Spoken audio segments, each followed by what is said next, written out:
எனக்கு ஒன்றும் பெருசாக இம்ப்ரெசிவாக இல்லை. இன்னும் எவ்வளோ நாளைக்கு தான் அரைச்சமாவே அரைச்சிட்டு இருப்பீங்க அப்படின்னு Insidious out of the further படம் பார்க்குறப்ப எனக்கு தோணுச்சு.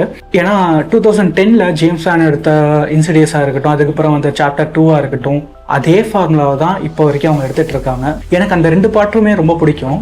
அதுக்கப்புறம் அந்த பார்ட்ஸ் எல்லாம் ஏதாவது டிஃப்ரெண்ட்டாக யோசிச்சு மாற்றுவாங்கன்னு பார்த்தா இப்போ வரைக்கும் மாற்றலை. இப்போ வந்து அவுட் ஆஃப் தி ஃபர்தர் வரைக்குமே அதே தான் யூஸ் பண்ணுறாங்க. படத்தோட கதை அப்படின்னு எடுத்துக்கிட்டோம்னா, கெமா அண்ட் மாயா அப்படிங்கிற அம்மா அண்ட் பொண்ணு அவங்களோட லைஃப்பை வந்து அவங்க வீட்டில் சந்தோஷமாக வாழ்ந்துட்டு இருக்காங்க. ஆனால் கெமாவோட சின்ன வயசில் அவங்க அம்மா வந்து மர்மமான ஒரு அமானுஷ்யமான விஷயத்தில் மாட்டிக்கிட்டு இறந்து போயிருப்பாங்க. அது வந்து கெமாவுக்கு சின்ன வயசில் வந்து ஒரு பெரிய ட்ராமாவாக இருக்கும். அதே மாதிரி கெமாவுக்கு ப்ரெசென்ட்டில் நடக்க ஆரம்பிக்குது.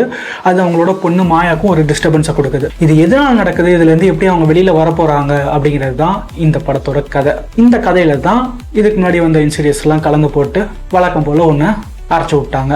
அப்போ நான் இதுக்கு முன்னாடி வந்த பார்ட்ஸ் எல்லாம் பார்க்காம இந்த படத்தை போய் பார்க்கலாமா அப்படின்னு கேட்டால் பார்க்கலாம். ஆனால் ஒரு சில விஷயங்கள் உங்களுக்கு புரியாமல் போயிடும். அதுக்கு நீங்கள் அட்லீஸ்ட் ஃபர்ஸ்ட் பார்ட்டாவது பார்த்துருங்க. ஏன்னா ஃபர்ஸ்ட் பார்ட் பார்த்தா தான் உங்களுக்கு தி ஃபர்தர் அப்படின்னா என்னன்னு உங்களுக்கு புரியும். எலிஸ் அப்படிங்கிற கேரக்டர் யார், திடீர்னு உள்ளுக்குள்ள வராங்களே அப்படிங்கிறது நீங்கள் ஃபர்ஸ்ட் பார்ட் பார்த்தா தான் உங்களுக்கு புரியும். முடிஞ்சால் ரெட் டோரும் பாருங்க. ரெட் டோர் பார்த்தா தான் எதனால அவங்க வந்து ரெட் டோரை தேடுறாங்க, இந்த ரிச்சர்ட்சன் யாரு அப்படிங்கிறது உங்களுக்கு புரியும். இதுக்கு முன்னாடி வந்த இன்சிடியஸ் பார்ட்ஸ் எல்லாம் பார்த்தவங்களுக்கு இந்த படம் கொஞ்சம் போர் அடிக்கிற மாதிரி தான் இருக்கும். ஏன்னா எனக்கும் அப்படிதான் இருந்துச்சு.